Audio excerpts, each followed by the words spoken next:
በፋኖ ኃይሎች የተማረኩ የመከላከያ ሰራዊት አባላትና የተቃጠለው ከባድ መሳሪያ መነጋገሪያ ሆኗል። የብልጽግናው መንግስት በገዳማቱ ላይ ድብደባ ፈጽሟል የተባለ ሲሆን ከውጊያ መልስ ሰላማዊ ሰዎች መገደላቸውም ተገልጿል። ጄኔራሉ ይህ ግድያ በተፈጸመበት ቀጠና ላይ ሆነው ጽንፈኛው 4 ኪሎ ገባለሁ ብሎ እንዳያወራ አድርገነዋል ሲሉ ተደምጧል።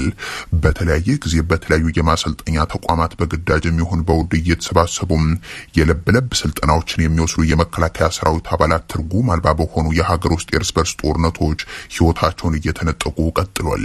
በአንድ ወቅት ቢቢሲ ያወጣው መረጃ በትግራይ ጦርነት ወቅት የተገደለ የቆሰለና በተለያየ መንገድ የጠፋው ሰራዊት ከ400 ሺህ የሚልቅ ነው ብሎ እንደነበር ይታወሳል።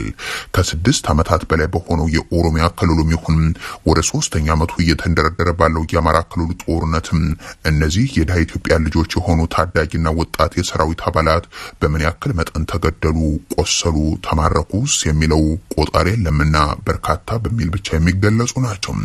ከትናንት በስቲያ በጎጃም ቀጠና የሆነው ይሄው ነው። በምስራቅ ጎጃም ሰናና አካባቢ ብልጽግና በድሮን ባገዘው ውጊያ ለዘመቻ የተላኩ ወታደሮች የዚህ የእርስ በርስ ጦርነት ሰለባ ሆነው አርሶ አደሩ ትናንትና ከትናንት በስቲያ ሲቀብር እንደነበር ተሰምቷል። የፋኖ ኃይሎች በዚህ ቀጠና ውጊያ ዲሽቃና ሞርታር፣ ብሬንና ስናይፐርን ጨምሮ ከባድና የነፍስ ወከፍ መሳሪያዎችን ከመማረካቸው ባሻገር በደርዘን የሚቆጠሩ የመከላከያ ሰራዊት አባላትን በምርኮ ይዘው ማሳይተዋል።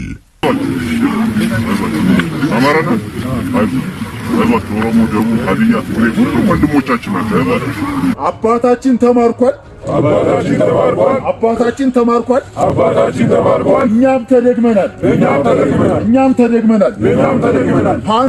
እነዚህ ምርኮኞች በክልሉ ባለፉት ዓመታት በተደረገው ጦርነት የመጀመሪያዎቹ አይደሉም። ከደጋ ዳሞት እስከ አይምባ፣ ከደንቢያ እስከ ቆቦ ሌሎችም አካባቢዎች ለእንዲህ ያለ ዕጣ ፈንታ ተዳርገዋልና ከነዚህ ምርኮኞች ውስጥ በአገዛዙ የድሮን ጥቃት የተገደሉ ያሉ ሲሆን አምና በፋግታ ለኮማ የሆነውም አብነት ነው። የፋኖ ኃይሎች ሌላኛው ትናንት ጥቃት አደረስንበት በሚል የጠቀሱት አካባቢ የሰሜን ወሎ ዞን ከወልዲያ ቀጠና በቅርብ ርቀት ያለ ስፍራ ሲሆን በአካባቢውም ከባድ መሳሪያና ፓትሮል ጭምር የወደመበት እንደሆነ አንስተዋል። ዩአሶስቱ ላይ የምስራቅ አማራ ፋኖ አሳምነው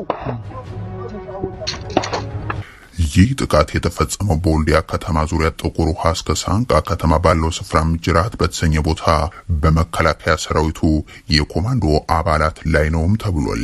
ሌላኛው ላለፉት 2 ቀናት መነጋገሪያ የነበረው ጉዳይ ደግሞ በጣና ሐይቅ ደሴቶች ዙሪያ የነበረው የተኩስ ልውውጥ ነው።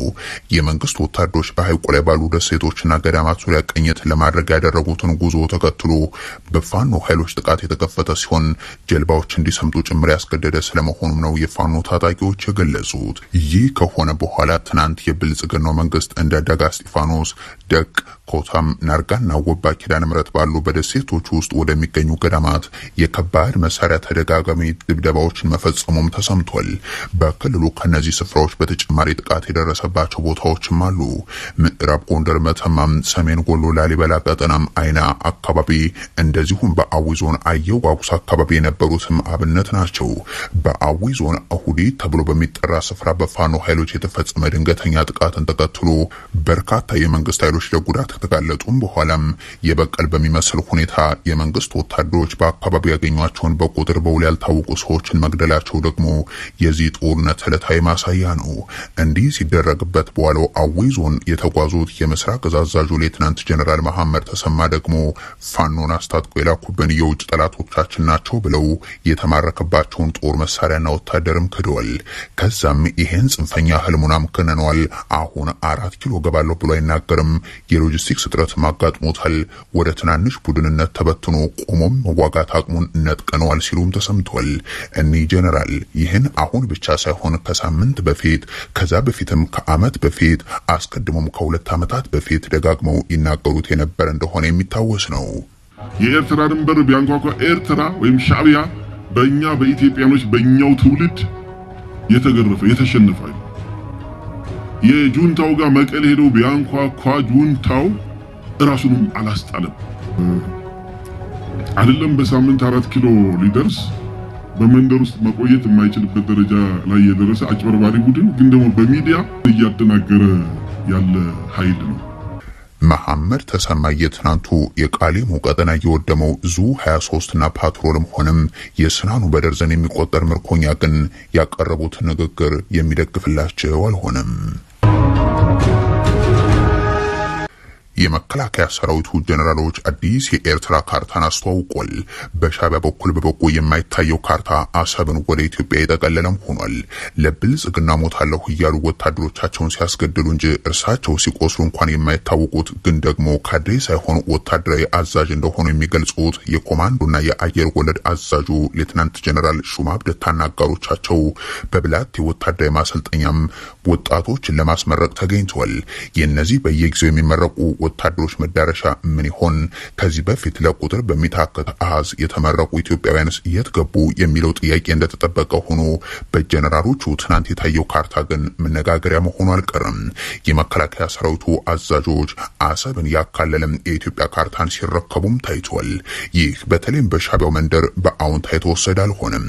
አንዳንዶቹ የአዲስ አበባውን መንግስት ጠባቂ ወታደራዊ አዛዦችን ከተከታታይ ፉከራ በስተቀር የፈጠሩት አንዳች ለውጥ ስለሌለም በፕሮፓጋንዳቸው ይቀጥሉ የሚሉ ያሉ ሲሆን እንደ ሉዓላዊነት ጥሰት የተመለከቱትም ግን አልጠፉም። የሆኖ ሆኖ ከ2 ዓመት ለተሻገረ ጊዜ ብልጽግና ካርታ ያሳየም በየሚዲያውም ቀይ ባህር ገባን ወጣን እንገባለን እንጨብጧለን ብቻ እያለም ኢትዮጵያ ግን በጎረቤቶቿ እንደ ወራሪ እያስቆጠረ ነው የቀጠለው።